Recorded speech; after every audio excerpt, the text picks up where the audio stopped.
Hola, ¿cómo están? Estamos nuevamente en un nuevo capítulo de Mirada del Arte. Volvemos al espacio que tuvimos anteriormente hace una semana atrás y nos vamos a abocar a la Fundación José Recabar. Estamos con el nieto de Diego, Diego Prado. Prado, que es estudiante de periodismo que ya está egresando, ¿cierto? Y encargado de comunicaciones de la fundación, y también tu madre es importante en esta fundación, que es en el fondo la que Mueve la trama. mueve la fundación, que es Evelyn Recabada. Y con Diego nos vamos un poco a mover y nos vas a explicar el espacio en que nos encontramos, tanto externamente como internamente, y ciertos elementos que tienen que ver con el rol que cumple la fundación con la comunidad. ¿Y cuáles son esos roles más de tipo educativo? ¿Cierto? Aquí hay un trabajo profundo de entregar la historia. Y a propósito de la historia, estamos viendo acá, qué maravilloso pronto. Cuéntanos un poco. Sí, partir mencionando que estamos en San Bernardo, Muy bien. actualmente en las afueras, colindando casi con Calera de Tango. Y este es un espacio que nosotros le llamamos la casona patrimonial. Como clásica patrona, ¿sabes? Que tiene cuántos años. Tiene alrededor de 200 y un poco más, de acuerdo a algunos estudios que se le hicieron. Esto, por lo que yo tengo entendido, era una casona dedicada a naturales, productos agrícolas, hace 200 años. Luego, ahora pasado por muchas manos y terminó en las manos de mis abuelos, de José Recabar. Todo un tema familiar, de crecimiento acá, mucha historia. Y actualmente lo ocupamos en salones, ocupamos en salones para exposiciones, para talleres, todo abocado a la cultura y la educación. Perdona, solamente tú señalaste y lo marcaste mi bisabuelo. Tú eres entonces Mi nieto, bisnieto. sí, Es que quiero apuntar a eso, que es súper importante señalarlo y decirlo en este programa. Que, y lo conversábamos anteriormente con Leo Leo, que después se va a integrar al programa, que esta fundación se nutre, se oxigena con la familia y con diferentes generaciones. generaciones, Sí, y eso es maravilloso. Hablamos que también hay otras familias, como la Fundación Violeta Parra, Pablo de Roca, pero que tienen otro carácter, que son totalmente distintos, ¿ya? Territorialmente, también en cuanto a la naturaleza de lo que se creó ahí. Y acá, ¿cómo se arma esto? Este árbol tecnológico como la fundación que la y es interesante que lo pregunte Carlos. ¿sí, Carlos? Eh, Porque la verdad no es un tema que yo haya como reflexionado mucho acerca, porque igual es interesante que las experiencias familiares uno las suele vivir como algo normal, porque uno Ya. dice, bueno, así tiene que ser la familia, como todas las cosas que pasan. Pero después cuando uno es más grande y empieza a conversar con otras personas y otras experiencias, se da cuenta que igual cada familia tiene sus puntos particulares. Ya. Siento que mi familia es bastante particular, bastante particular. Eh, de partida son todos profesores. Y yo desde chico Mm, crecí prácticamente en los colegios. Como que era mi segunda casa y mi mamá era directora, entonces tenía que siempre estar esperándola, yo veía ahí hasta tarde. Cuando quería algo la iba a ver a su cine, ahí en la escuela. Mi casa en un momento estuvo al lado de una de las escuelas. Entonces yo siempre crecí como rodeado de mucha educación, de muchos profesores. De hecho, los profesores del colegio en el que mi mamá era jefe de y después directora actual, a eran como mis tíos, básicamente. Eh, entonces yo siento que ahora actualmente trabajar acá se me da natural y orgánicamente porque es lo que yo siempre estuve como donde yo crecí, donde siempre estuve como impregnado. Además, tú estás recibiendo la antorcha de esta pasta. Sí. Eso es súper interesante. Me Sí, sorprendí. es un tema que Es estoy bonito eso, es muy bonito. ¿No? asumiendo recién Claro. porque igual es un peso fuerte. Wow. Porque son generaciones de mucho, de demasiada información, de muchas personas, y las veces que me han dicho las cosas, mis próximas como labores, funciones acá, Sí. me lo trato de tomar con calma, pero igual me hiperventilo un poco, debo decir, porque Qué es bien. bastante responsabilidad Sí. y para mí, yo siento que como muchas otras personas deben pensar igual, la educación es algo que si bien está desplazado actualmente de las prioridades de un Estado o de la sociedad, es lo más fundamental. Como no, la educación va a ser lo más importante, si es básicamente lo que nos hace personas sociales, educadores, nos desarrolla. Entonces, es una labor muy importante y de la que puedo tener como un poco de nerviosismo, pero me apasiona mucho cuando la recuerdo y cuando me hago consciente de que esta es mi posición y esta es mi familia. O sea, en este momento, tu madre, Evelyn, ha sido un motor que está entregando esta responsabilidad muy importante que tú la estás recién como asumiendo como algo potente. Sí, no, mi mamá, mi abuelo, toda mi La directora de familia, la sí, mi fundación. mamá es Evelyn Recabarren, directora de la fundación, de la que hablaba que era la directora. Ella siempre fue muy catete en temas valóricos, en temas de desarrollarme como persona. Yo como que estaba así como, ella no, como Diego, como tienes que estudiar, tienes que hacer esto. Pero de una forma sana, de una forma que en verdad yo me motivara. Por ejemplo, leíamos muchos libros, muchos cuentos, yo me crié con muchos cuentos. Y Como era profesora, la historia de este lugar y de su abuelo, el escritor que sí, también la y de mencionaban harto. chiquito, ¿no? Y mi Desde que, abuelo, hay una cultura bastante como de tema agregar, como nuestra familiar. y las tertulias, me imagino, de gente de, que se relaciona con su mamá, ha sido súper interesante. Escuchar a los mayores, que son a lo mejor poetas, Sí. moliólogos, Eso es un tema un importante. bagaje de conocimiento que de una u otra manera tú estás ahí en una universidad en la mesa, y, o sea, aparte de la universidad que tú estudiaste, está la universidad de la vida que es mi papá. Esa es un valor importante. Me pasa, bueno, dos cosas me surgen con esta puntualización que hace Carlos. Una, ya que hablaste de las tertulias, Mm. es un punto súper interesante mencionar que esta casa no está atrás de nosotros. Cuando estaba vivo mi bisabuelo, él hacía tertulia y era un personaje acá en la zona de Tres Acequias porque Vamos, movámonos sí, vamos a conocer. y estamos caminando, ¿no? A un espacio que digamos, los puentes, salón, y culturas y cosas no estudiantes en la Ella se podría decir que fue la matriarca. Ella nació varios de esto. y ella está acá. Sí, Nieves, No, ella es Laudelina. no me equivoqué. Ahí la Adelina, Y José. hijos.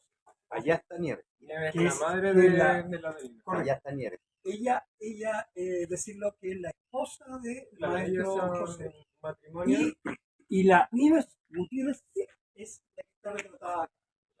¿Eso? Perfecto. Para que lo tengamos suelta. Vamos, estimado. ah, Tienes una grata sorpresa por acá. Vamos a pasar por el, ya lo vimos, el museo, ¿cierto? Entonces acá yo, como les la comentaba, galería. claro, es actualmente una galería. Hace un tiempo eran habitaciones donde Eso es vivió interesante. mi madre, mis tíos, mis abuelos. ¿Dónde vivía tu mamá? ¿En qué parte de este espacio? Creo que acá mismo. ¿Este mismo? Sí, de hecho. Aquí ella- estaba el catre, que le decían. Sí, Qué bonito. ella una vez me Y el mostró- olor así húmedo a escuchando las gallinas, los perros, los pajaritos. Sí, bien cultura campo acá. Y bueno, igual mi mamá me cuenta algunas cosas más malas que buenas, porque de partida esto es una construcción de adobe. Sí. Por el grosor de las murallas, que es casi 50 centímetros, creo, es muy helado, muy helado. Refrigera mucho en invierno y en verano. Aunque igual en invierno lo bueno es que mantiene un poco el calor, pero también hace que se refrigere todo mucho, entonces ya pasa. Colocaba salamandra. Y colocaban salamandra, esa era otra cosa que ella sufría porque la salamandra la ponían en plena mesa, y nada, todo de humo y aparte igual era peligroso porque imagínense uno le pega una patada y se incendia todo. De hecho, eso le quería comentar que no sé dónde quedaron, pero ella me mostró unas marcas de unas tablas quemadas que estaban en el piso, Mira, y está todavía acá. justamente por el mira. tema de calefacción. Bueno, Bueno, y antes de eso, esto era un establo para almacenaje de animales. mira. Pero eso Antes de ser una casa. casa. Sí, esta Primero casa, fue un establo. Esta casona fue De animales. acondicionada de establo a casa. Interesante. Claro. ¿Y quién diseñó el diseño arquitectónico de la casa? ¿Alguien que Específicamente no sé, pero ¿El mismo José fue? yo sé que José era... O sea, era como Leonardo da Vinci, entonces, de esta manera. Claro, claro. Puede ser, era bien Muy multifacético. amplio. Era bien multifacético. De hecho, yo Sí, en una vamos, casa vamos. que viví, la construyó mi bisabuelo. Ya. Y acá, ¿en qué estaba? Este espacio. Y este es un salón que parece que no hayan recorrido en el capítulo anterior, así que se lo muestro en este momento. Como pueden ver, es bastante particular, un poco tétrico, por las luces, por la figura, pero es lo que quiere evocar. Porque este salón habla de los silencios y las sombras de la historia. Lo que quisimos hacer es contar la historia que no fue contada y sobre el combate de las 13, que fue un combate que ocurrió en 1814 Ya. entre José Miguel Carrera y Bernardo Higgins, los próceres de la patria. Y acá quisimos contar lo que vivían los niños, específicamente, en torno a esta historia. Así que por eso hay muchas figuras que representan a niños, y sobre todo niños que tenían eh, labores que no correspondían a su edad, o al menos no lo corresponden actualmente, por lo que entendemos. ¿Cómo se le llama la explotación infantil? Explotación, no sé si esclavitud, pero sí un Pero tema está en el como- borde. Claro, ¿no? Eh, Acá tenemos un soldado. Cuéntame. Sí. Cada ropaje acá tiene un nombre, Ya. que no es mi especialidad, así que- pero si no me equivoco, bueno, esto cuando tienen una espadita son las bayonetas. Está acá. No, la bayoneta es una espadita que lleva acá, y ese no la tiene. Sí. Este es el rifle, bueno, es una réplica. ¿Tú no me puedes ayudar con los nombres? Sí, por supuesto. Bueno, tenemos a Leo Lobos que se integra al programa. Mira adelante. Sí, no, Por favor. un gusto recibirlo. Primero, agradecer la presencia de usted y comentar lo que está contándonos Diego sobre este espacio. Aportar que es Evelyn Recabarren que hace una investigación referida a las ropas, vestuarios y costumbres de la patria griega. Y complementando lo que dice Diego, acá se ha querido dar visibilidad a los invisibles de la historia. Son los niños, las mujeres y los campesinos de este periodo de la historia. Hay varios detalles que son bien interesantes, por ejemplo, este niño que tiene las ropas grandes, digamos. ¿Por qué este niño se viste así? ¿Por porque efectivamente algo que hoy día nosotros contemporáneos tenemos tan naturalizado, en esa época de la patria vieja no había ropa para niños, no se hacía ropa para niños. Entonces los niños se vestían con Con lo lo que, que había. con lo que se le heredaba, digamos, de sus mayores. Por eso, Entonces eso, no había una vestimenta ropa, adulto. no había una ropa. Uno de Mm. los conceptos también que es bien interesante saber esta voz popular de los cabros chicos. Se llamaban cabros chicos a todos los niños de cierta edad porque no eran bautizados, sino que hasta que ya se probaba que iban a sobrevivir a la infancia. Había una mortandad tan grande de los niños que no tenían nombre, no eran bautizados, sino que hasta después de los 8 años. Por eso ese vocablo de los cabros chicos que hasta el día de hoy perdura, porque muchos Sí. lo seguimos ocupando, Sí. viene de este periodo de la historia, mucha gente eso no lo sabe tampoco. Y que Evelyn ha querido rescatar también en este espacio, que tiene un concepto pedagógico que también acuñó Laudelina Araneda y José Recabarren y su hijo y descendientes educadores posteriores, que es el concepto del PAI docente, es decir, el Centro de Interés Educativo para Niños. Nosotros como fundación también trabajamos en el sentido que somos complemento del trabajo que se hace en aula. Entonces muchos colegios, muchos niños pasan por acá y no tienen que imaginarse ciertas cosas, sino que aquí pueden verlas en lo concreto. Observar, por ejemplo, los juegos que usaban los niños en esa época. Se jugaban las bolitas con los dátiles, que tienen que ver, exactamente, que tienen que ver con la cultura de los pueblos originarios. Sí. Estos juegos como el Run Run, que también lo hicimos en nuestra generación, sí, con tapitas de bebida. O con un botón. Con un botón. Es Claro. también parte de la tradición histórica de los pueblos originarios, sí, que se va transmitiendo. Evelyn también quiso aquí retratar, a propósito de lo que comentaba Diego, por favor, lo que comentaba Diego de los castigos, por ejemplo, que se le afligían a los niños en esa época, los hacían arrodillarse sobre cuentas de choclo, sobre estas varas para penitencia, los niños salían a trabajar a las 5 de la mañana. Uno dice, hoy día tiene absolutamente naturalizado el agua potable y el alcantarillado. En esa época los niños se tenían que bañar en bateas como esta, no había penicilina, no había medicamentos. Y además está todo el componente histórico. Evelyn quiso poner a los oficiales en todas partes porque ellos representan de cierta forma el Estado y el poder. Y cómo eso influía en estas vidas de estas personas. Porque los campesinos, por ejemplo, eran involucrados en las batallas y en las guerras sin preguntarles si tenían intención de hacerlo. La infantería, que es este cuerpo de guerra de los ejércitos, se llama infantería porque estaba compuesta por niños entre 10 y 14 años, infantes. De ahí viene infantería. Entonces, son datos de la historia que a veces nosotros los contemporáneos no tenemos muchas nociones, y este espacio precisamente trata de expresar eso, la patria vieja que va a este periodo y los niños y niñas de la época. Es un periodo muy cortito, además, son 4 años. Además, van contando la historia de este espacio. Y Evelyn quiso reproducir esto de esa forma, y es como un espacio inmersivo donde los niños pueden complementar su labor de trabajo histórico en el aula y hacerlo obviamente un poco más didáctico y interesante. Diego, a propósito de lo que cuenta, que es súper interesante, Leo, ¿tú cómo percibes que esto se entrega la información o se hacia los niños actuales? Porque estamos hablando de niño a niño, de niños de una época, niños del 2004 que usan celular, que están en otra. Entonces, dimensionan eso, cómo que puedan llegar a esa época. ¿Cómo tú como comunicador, como periodista, hace que ese campo de historia se pueda volcar desde la piel? ¿Cómo? Claro. Porque también tiene que haber una emotividad, porque esto es muy fuerte.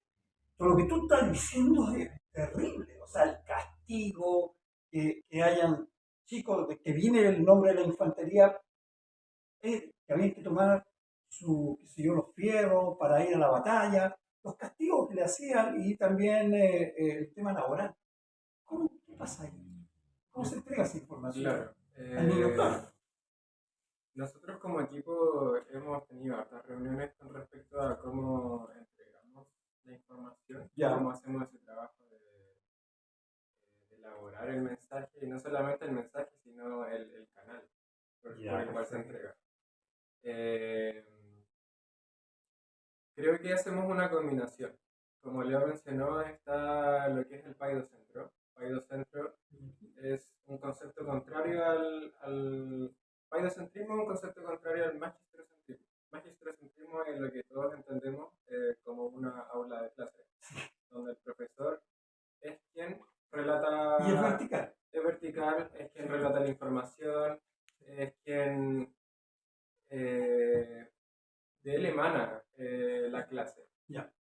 En la mano contraria está el paidocentrismo, que es un sistema que algunos colegios tienen, que es donde la información está puesta y el profesor, o en este caso el acompañante, es quien propicia el conocimiento.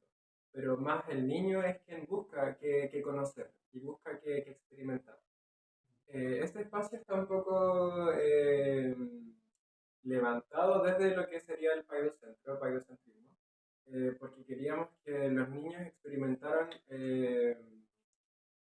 lo que a ellos les pareciera interesante y lo que a ellos les llamara.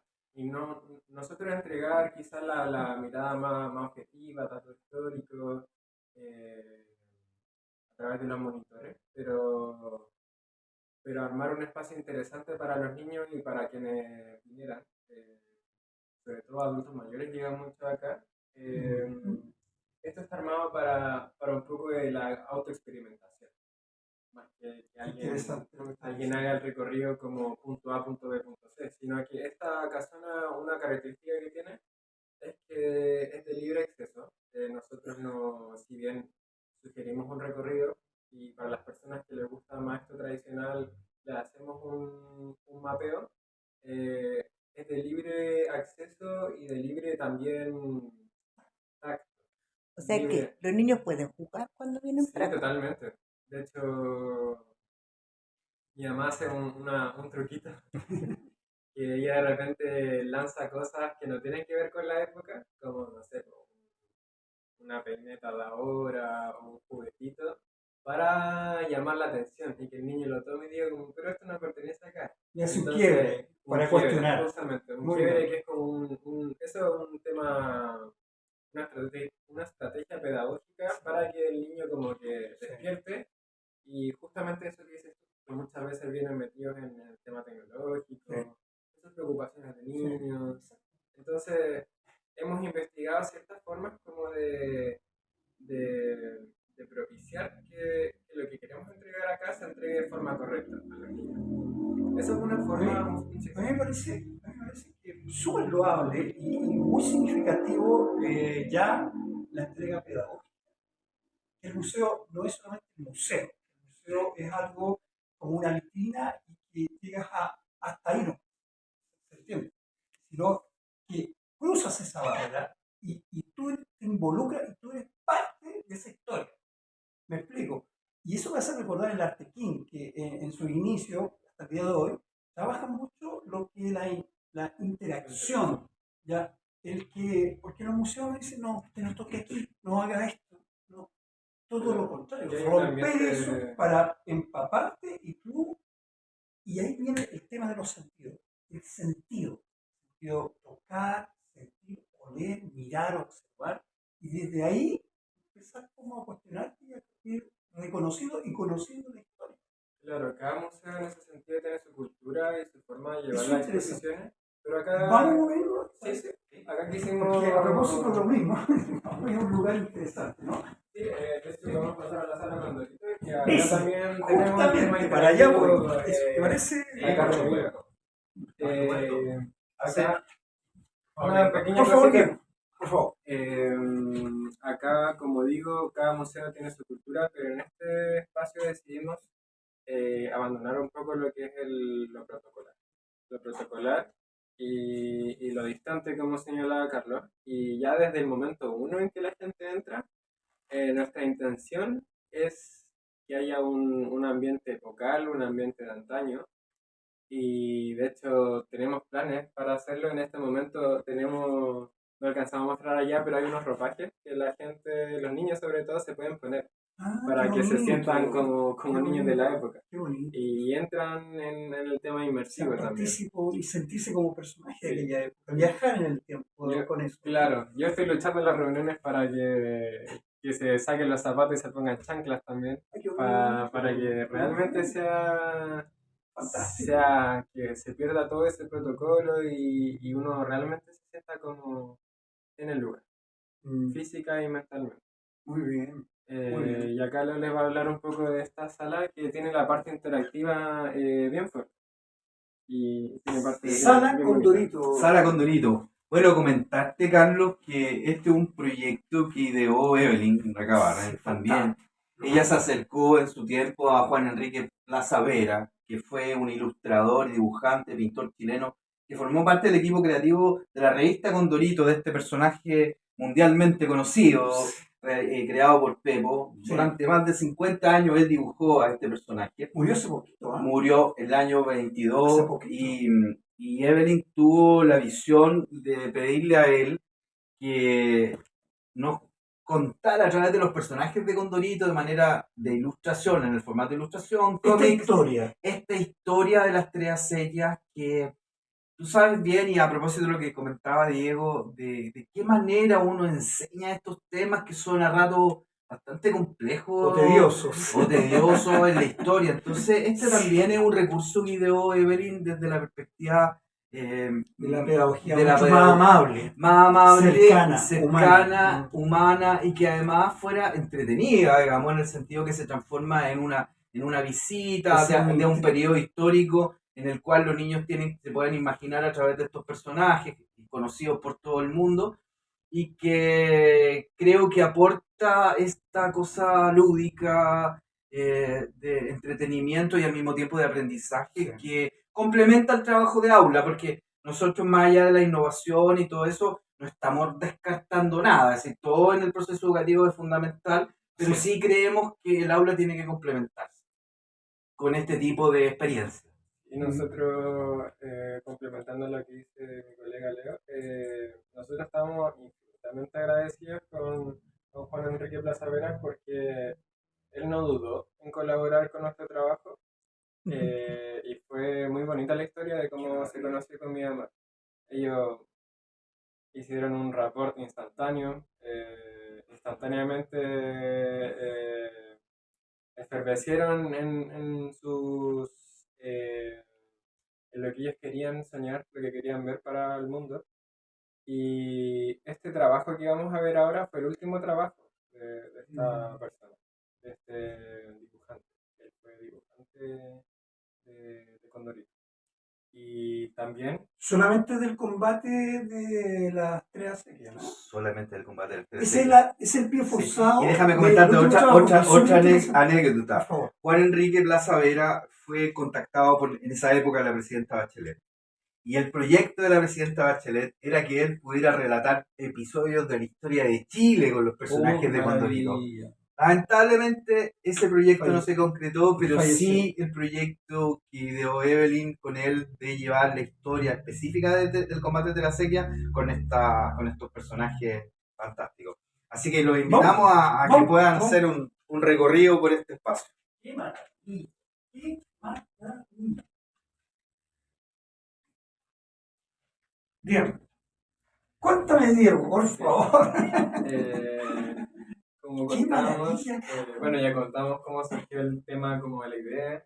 Mi mamá con el equipo de trabajo se encargó de la edificación de esta sala. Y como pueden ver, acá tenemos unos focos en los que están estas caricaturas hechas por Vera.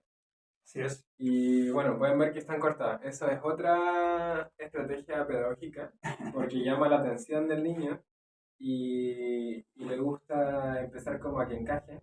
Y eso hace que se enfoque en esto, que ponga su atención en esto, más que si estuviera el papel Te completo. puedo hacer una pregunta, aparte de esto de encajar y yo como el puzzle, ¿cierto? Claro, Pero el puzzle. más de tres piezas nomás, no tan complejo. Pero inmediatamente se me viene a la vista, o sea, se me viene claro, a la vista porque esto es totalmente visual, sin duda, aunque sea cómico. Historicista también. Pero es encajar la historia, porque si está dividido en tres partes, es que por fragmento pasa una situación, en la otra también, pero hay una unidad y un acontecimiento en aquello. ¿Me entiendes lo que estoy preguntándote, no? Porque Claro, porque si van en por este orden. pedazo, ¿Sí? en este pedazo, donde sale este personaje, el cabeza de huevo, hay un texto acá, ¿cierto? Claro, sí, sí. Esta es una parte de una historia, pero si yo lo voy armando, se va apareciendo un fragmento de la otra situación de la misma historia y del mismo acontecimiento, ¿no? Ah, genial. O sea, de que tú me preguntas si está Sí, como que uno puede ir armando la historia. exactamente.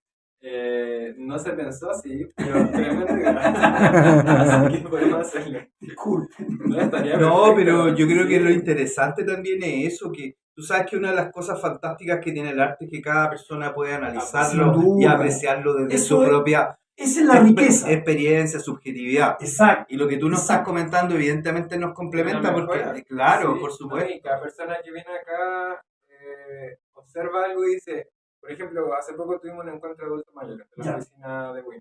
Ok. Y una señora se me acercó luego de que yo diera unas palabras. Hoy mi niño no sabe cómo me encantaría en ese momento, en ese lugar poner unos rosales para que este árbol eh, se pudiera manejar las pestes. En ese otro yo haría esto y me empezó a comentar un montón de proyectos de mejoramiento porque yo era técnico agrícola. Y Ah, cada ya. persona que viene es maravilloso porque desde su labor, desde su vocación o desde su experiencia aporta aporta a nuestro trabajo, aporta a la experiencia de acá, entonces como Interesante. profesor de arte también tiene su visión de nuestro trabajo y nosotros nos congratula porque solemos eh, acoger esas propuestas. Así que cualquier propuesta nosotros Diego, estamos encantados. Diego, a propósito de esto en lo concreto, esta presentación, ¿cierto? Que me hace recordar como entrar a un cuarto oscuro, Claro. fotográfico, me alucina además. Maravilloso. Y es como develar la historia, ¿cierto? Pero aquí hay un orden, digamos, cronológico de este combate que fue el 26 de agosto de 1814, este acontecimiento en particular. Hay un orden, me refiero, cronológico que va a la par. ¿Cómo acá está Claro, sí, planteado? porque si pueden observar, Sí, son números. en el 1. Ya, Tienen este es el números. orden. Claro, hay una Perfecto. cronología. Hay una línea. Hay Sí. una cronología. Porque Perfecto, esto sí. fue A eso voy. Y déjame complementar, Dieguito, disculpa. Por favor. Claro, mira, a mí me parece súper interesante porque el trabajo del señor Plaza de Ilustración es un trabajo, como decía Dieguito, absolutamente mancomunado creativamente con Evelyn, porque fue ella que fue describiendo cada una de estas Bueno. etapas o partes de esta historia que, como tú dices, tiene una cronología dada por los números que te mencionaba, Diego, Sí. que evidentemente van contando esto, pero al final es como el guionista, ¿no es cierto? Como yo cuento una historia que a ratos tiene mucha arista, pero ¿a dónde me enfoco? Y ahí está el proceso creativo, el director, el guionista que te va haciendo los recortes que considera que son fundamentales para Claro. contar. Es como el hilo de narración, Exacto. cuáles son los hitos de este combate que ella destacó en cada una de estas etapas que están descritas aquí.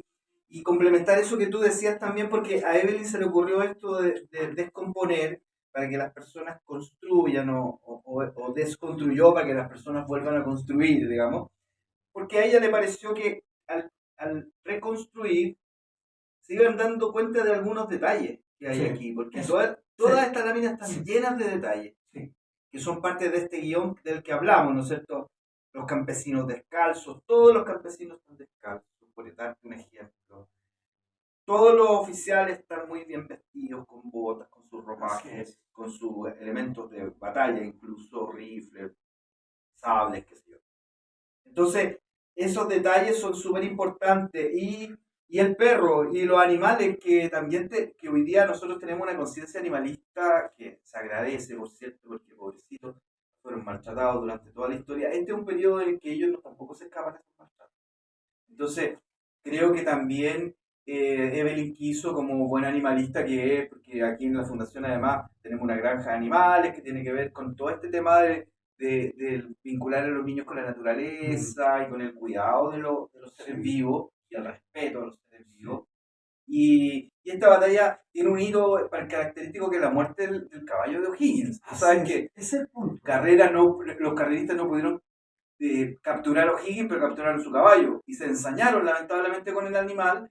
Y ese hito hoy día a nuestros ojos contemporáneos es un hito terrible que sin duda nosotros no aceptaríamos bajo ninguna circunstancia, pero sobre todo las personas que queremos a los perritos, que queremos a los gatos, que tenemos esa conexión con los animales, no, nos parece algo inaceptable y tan brutal como el asesinato de una persona, digamos. Claro. Sí, es. Claro.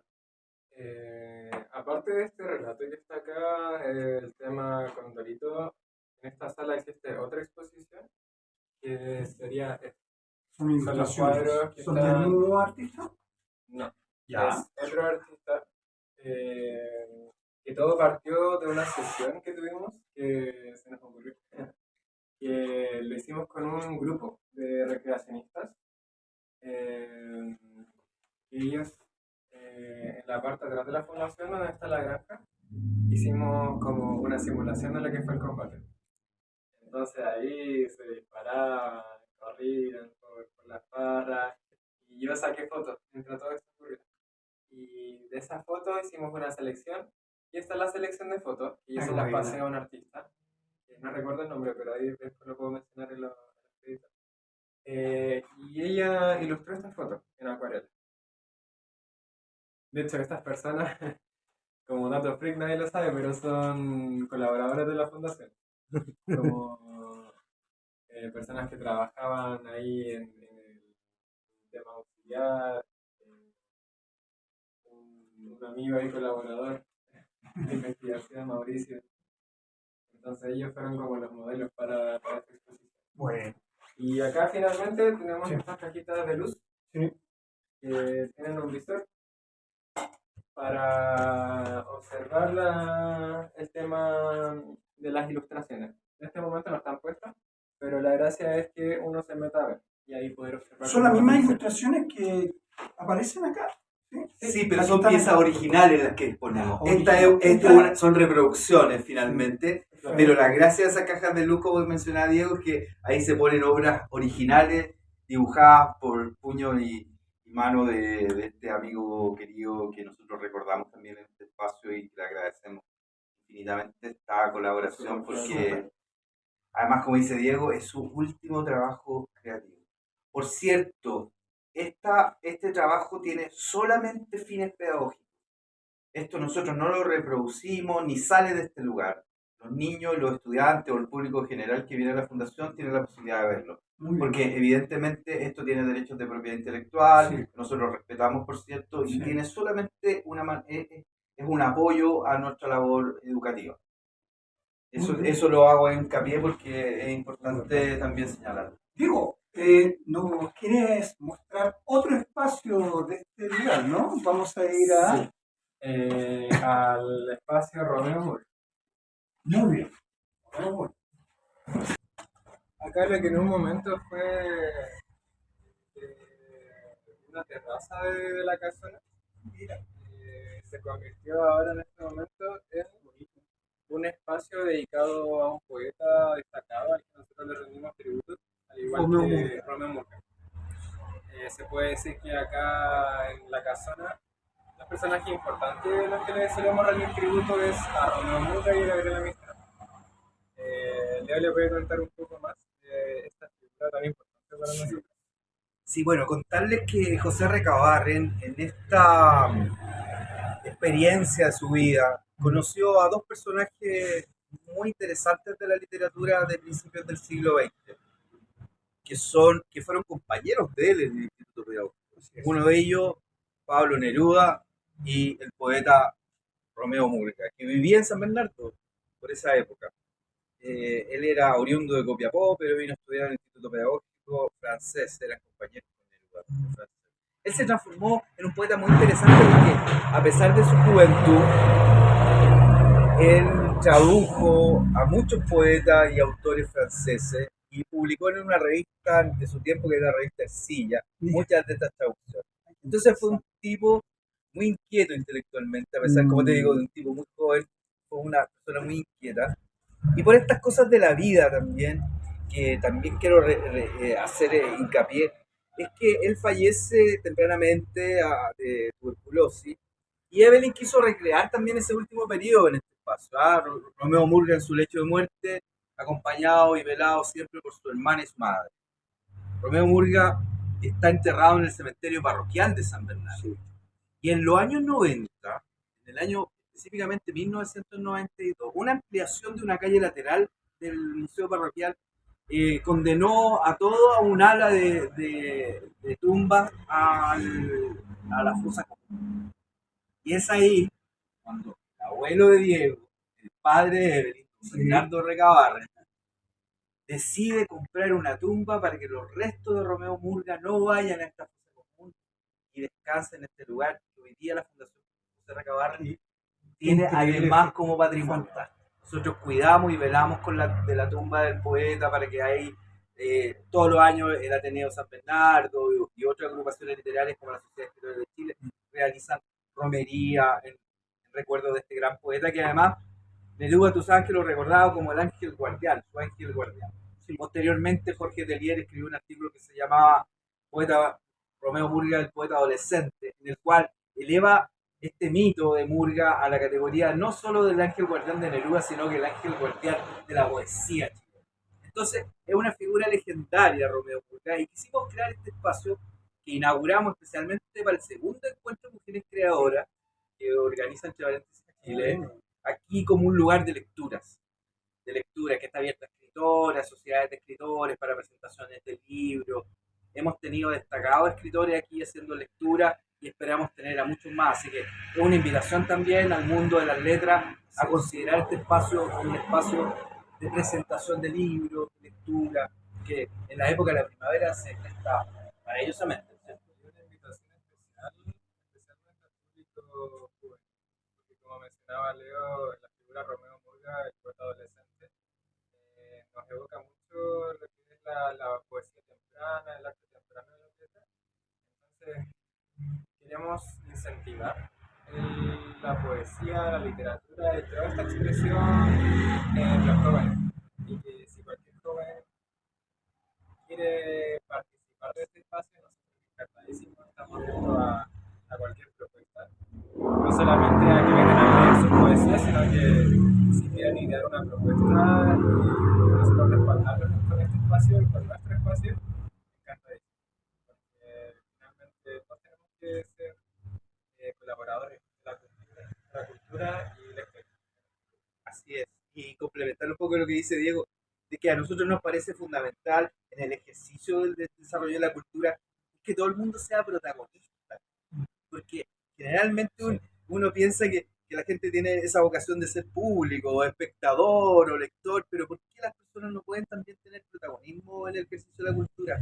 Como creadores, como gente que está proponiendo ideas, y hacer de ese espacio también un espacio creativo colectivo, en el que todos tengan una participación.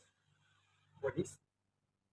Es muy significativo. Acá, bien lo has mencionado, Leo y Diego, en términos de darle un espacio no solamente a José Carlos, sino a una persona que lamentablemente falleció a temprana edad, pero dejó un legado potente, si no, no sería como y no estaríamos por, la, por lo que entregó y la potencia de su escrito. Y bien lo señalabas tú, quien dos baluartes de la literatura nacional han escrito por él y han sido marcados, y muchos más, muchos han sido marcados, y esta romería no es menor, no es insignificativa. Entonces, tener un espacio en la Fundación de Cabarre a Romeo Murga es muy importante. Y a propósito de eso, de las letras, hay otra expresión de las letras, que es el teatro, y también vamos a ver los vaciados del maestro José de Cabarro. ¿Te parece? Sí, pues. Vamos. Este periplo maravilloso, hemos ido entrando a diversos espacios de la Fundación.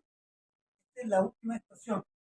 Hay otros más, pero en el programa Mirada del Arte. Y el bodegón artístico teatro de bolsillo. Diego, explícame de qué se trata este espacio y también a profundizar.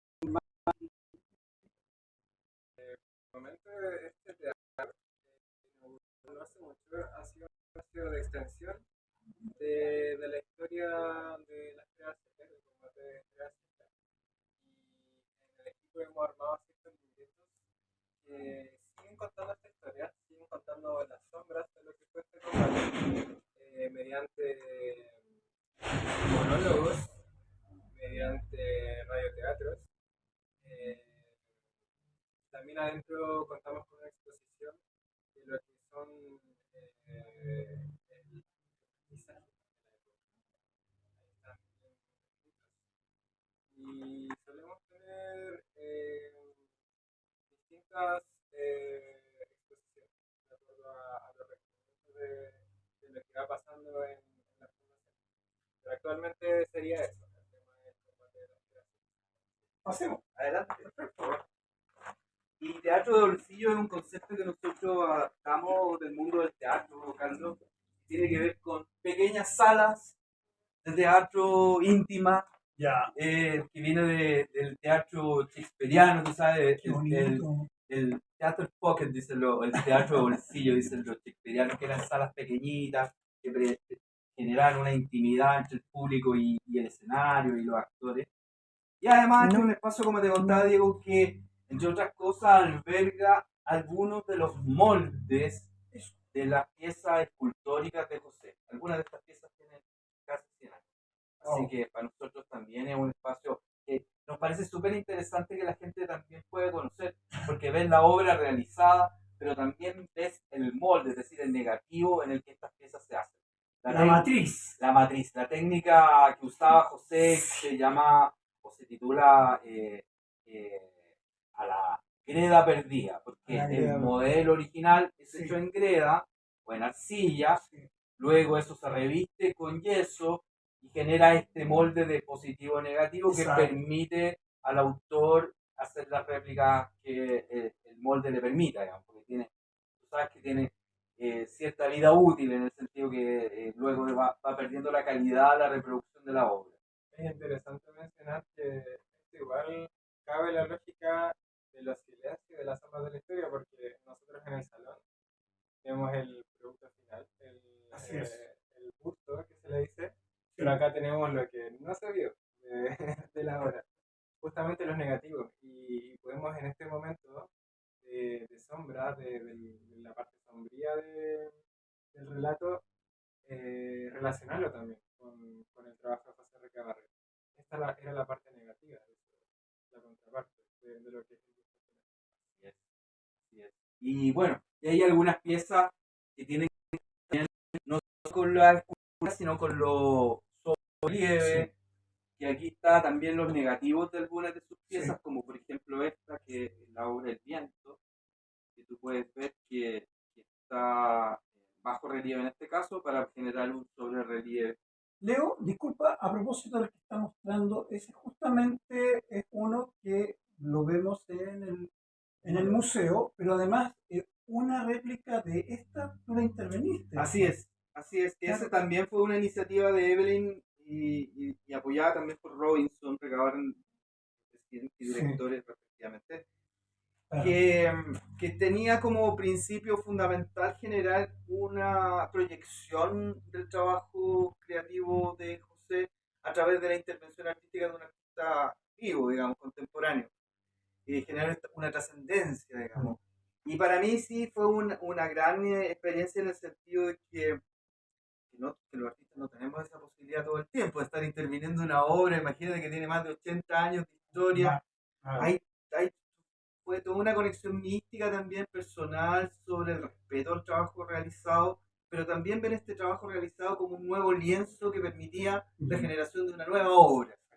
Y eso en el fondo es un poco, resumiendo apretadamente, Claro. lo que fue esta experiencia que tú comentas. Ahí está un poco lo que hablaba Diego de esta, ¿cómo se llama? El mestizaje que hubo en ese periodo de la historia. Y esto fue una investigación que, si no mal recuerdo, realizó Mauricio Jackson. antes de lo que ven acá, hubo todo una lectura extensiva para retratar lo que fueron los mestizajes de esa época. Acá están los nombres: indígena, cholo, criollo, mestizo, mulato, morisco. Español. Claro, entonces fue mancomunado entre la investigación de Mauricio y la escultura de mi madre, que ella también tiene su don de escultura. Claro, y complementar eso también a propósito que estamos en el programa Mirada del Arte, que este ejercicio también, más que un ejercicio etnográfico o histórico, académico, es una representación artística. Es decir, tiene que ver también con una manera de contar la historia, pero no tan apegado a la historia como tal o a las cosas como fueron desde una perspectiva antropológica o etnográfica, sino que hay también un vuelo artístico que se permitió Evelyn, que a mí me parece también súper interesante porque en el fondo lo que nosotros queremos, más que ser puntilloso o exacto en el tema histórico o en este caso racial de esa época, nos interesa como generar también una mirada de arte sobre y donde el arte también como creatividad aporta al proceso educativo en este caso. ¿Por qué se le pone el título Escondite el campesinado, patria vieja? Es una sorpresa. Ah, ok. Este es el principio. Te vamos a llevar a este refugio. Ah, qué bonito. Ya. Vamos a la zona exclusiva. Wow.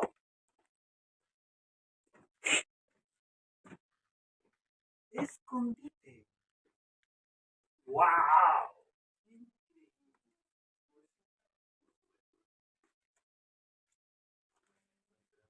Ah, sí. Es que voy mirando, enfocándome también en cada detalle.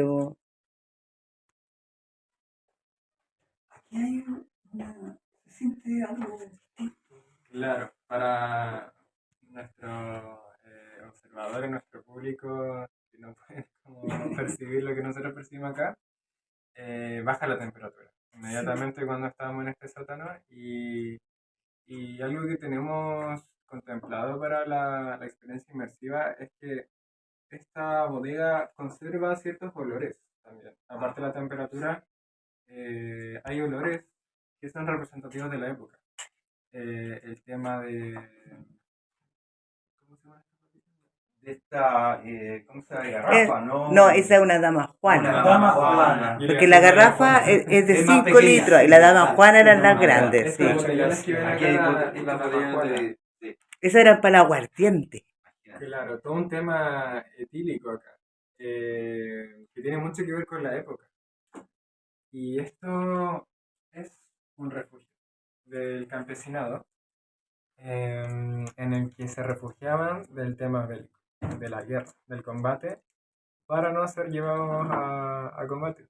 Porque en ese tiempo soldados como tal era un tema escaso. Entonces se tenía que reclutar gente campesina que no sabía pelear, iba con lo que tenía puesta la guerra. Entonces, para evitar esa situación, se producían espacios así como este, que son refugios. Y que en este momento nosotros tenemos una luz por tema como museal, pero eran totalmente oscuros.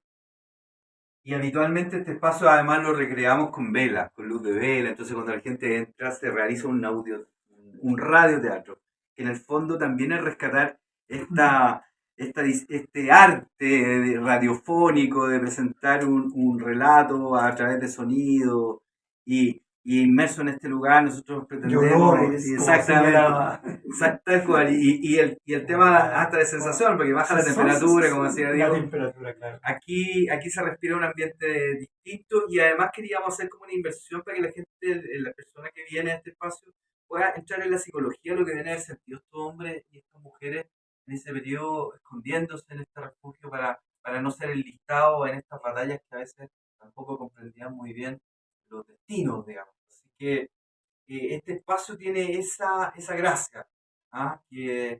que permite a la gente también experimentar en carne propia lo que deberían haber sentido estas personas en ese periodo de la historia de Chile. Es alucinante el viaje que uno recorre en este espacio. O sea, ya desde el inicio, cuando se abren las compuertas del frontis de la fundación, ya tú empiezas a trasladar. Ya tu cuerpo ya deja atrás todo lo que tú eres desde ahora, no te sumerge. Y lo bonito y me imagino que el viaje que ustedes tienen como diseño, me imagino que este es el final de un principio, ¿no? ¿Me equivoco? Sí, suele serlo.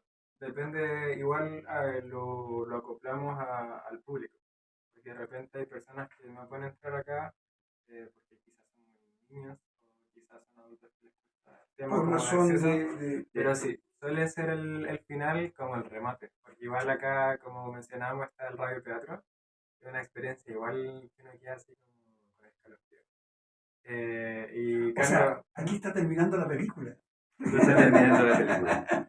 Y yo, Bueno, perdón, dale. sí, por favor, no, y por favor. yo quiero como, como expresar mi felicidad respecto al comentario de Carlos, de que bueno que esté logrado ese tema de entrar y que se sienta la diferencia con el universo de afuera. Porque eso, yo como en este momento, siendo uno de los encargados de la sala museográfica, Mm, quiero justamente que las personas que vengan logren eh, como pasar por un portal histórico, ese es el punto. que lleguen a otra época y que se... Creo que distraerse igual es uno de los objetivos, pero queda poco. Quiero que tengan una experiencia que se las lleven. Acá, una experiencia emotiva. Y nosotros no estamos hace mucho tiempo con el Salón Museográfico. Llevamos unos 3 4 años.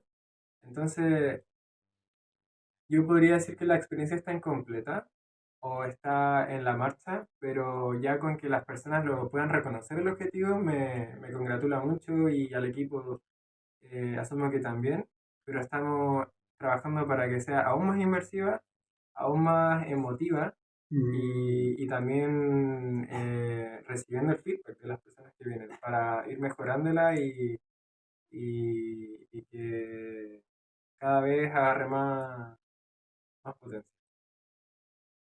Sí, yo quería complementar esto, Carlos, y comentarle a todas las personas que ven este programa, artistas, gente del mundo de la cultura, que yo sé que es uno de sus públicos principales, pero también el público en general, a la gente que es amante del arte y de la cultura, y dejarlo invitado a la fundación. Nosotros tenemos una página web que es www.fundacionrecabarren.cl y es un espacio en el que ustedes se pueden informar más, contactar con nosotros, ahí están todos los datos, teléfono, correo electrónico, nombres de las personas que están responsables de lo que aquí pasa, y que nos escriban y que agenden. Nosotros no recibimos a personas individualmente si nos interesan mucho los grupos, las asociaciones, nosotros recibimos grupos mínimo de 20 personas, que es lo que nos da la capacidad también para hacer la mediación y este viaje que tú comentabas, Diego, también de inmersión en la historia de Chile y en la obra de José Recabarren.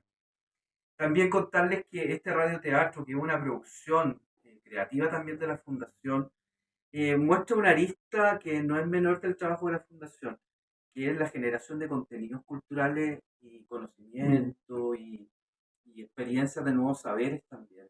Porque la Fundación hace radioteatros, también tiene producciones audiovisuales, hacemos documentales, y además está toda la obra literaria de José y los libros que ha publicado Evelyn Recabarren, de historia de las tres acequias y también del patrimonio eh, intelectual del maestro José Recabarren. Así que es paralelo toda esa producción intelectual de contenido a todo el trabajo que ustedes vieron en lo material, Claro. porque tú sabes, la cultura tiene Sí, bienes materiales e inmateriales y así nosotros es. tratamos de producir en ambas líneas, digamos, en lo inmaterial esta generación de conocimientos, de experiencias, de saberes que se van a entregar a partir de ahí. Y antes de que nos despidamos, tenemos un bonus track Bonus. que queremos mostrarle un espacio que va en proceso. Así que lo invitamos Vamos. a conocer.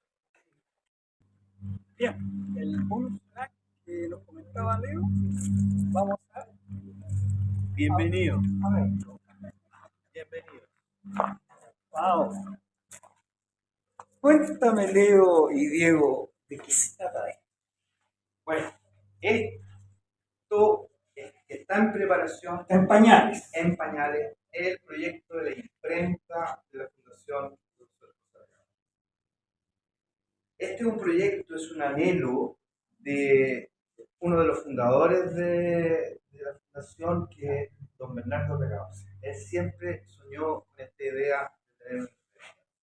Entonces, cuando en unas reuniones que coordina Evelyn con Marcelo Maillía, que es un gran escritor de nuestra comuna y además un impulsor, comunicador, director de periódicos y de medios de comunicación, llegamos a un señor que estaba vendiendo esta máquina, que es una máquina de imprenta offset maravillosa, en pleno funcionamiento, y que con este calce, con este sueño que tenía Bernardo, Rolling Stone se empoderó de esta iniciativa que propuso Evelyn, y aquí estamos. Esto está en ciernes, iniciándose, pero ya está en un 60% ya esto funcionando, en el sentido que la máquina ya está aquí, absolutamente operativa. Tenemos la guillotina y todo lo que significa la herramienta y los materiales para la producción de diarios en formato de diario y revista, digamos. Se va a imprimir la revista entre paréntesis.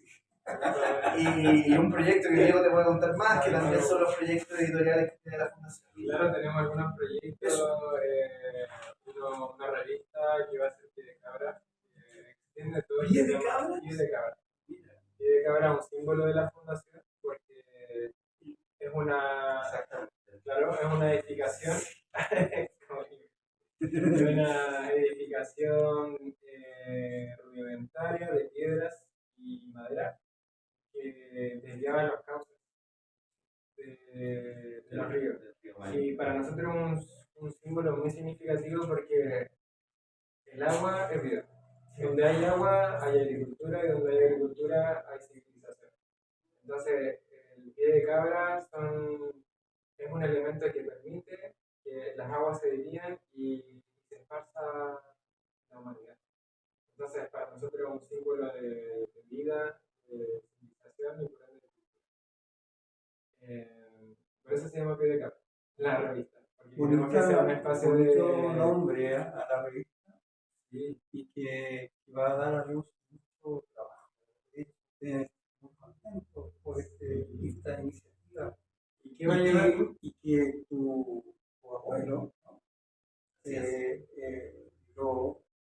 Era un anhelo, como decía Sí, Leo, claro.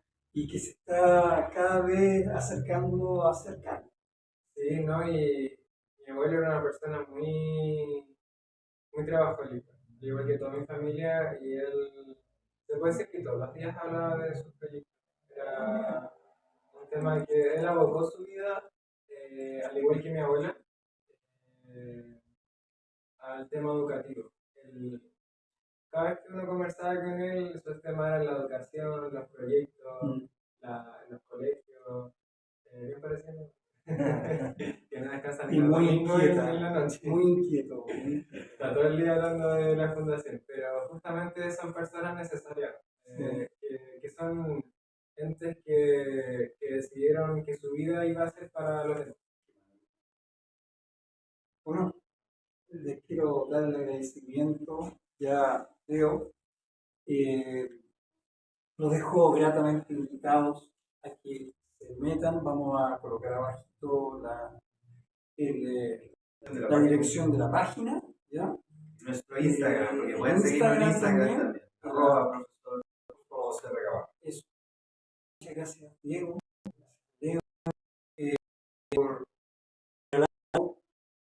un viaje maravilloso, alucinante, y llegar a esto que es, sigue, continúa. Estas máquinas boxer que a lo mejor uno dirá, no, esto ya es historia pasada. No, el papel lo van a hacer pedazos por los medios digitales. Así que la inteligencia artificial tiene mucha pega para seguir luchando contra esto y va a mantenerse. Muchas gracias No, gracias a ustedes, Blanca, Anita, por venir y todos invitados. Pues de hecho, el 16 de marzo tenemos Mujeres Creadoras, el tercer encuentro de Mujeres Creadoras que viene a la Fundación abre sus puertas para recibir a mujeres creadoras en distintas disciplinas Así es. de toda la región metropolitana y del país, porque vienen cultoras del norte y del sur. Y este año tenemos una novedad, Leo. Este año, primer año que Mujeres Creadoras tiene una exposición de arte. Las mujeres artistas visuales. Maravilloso. A encontrar con creadoras escritoras. Así que, estén muy bien. Chau. Chao.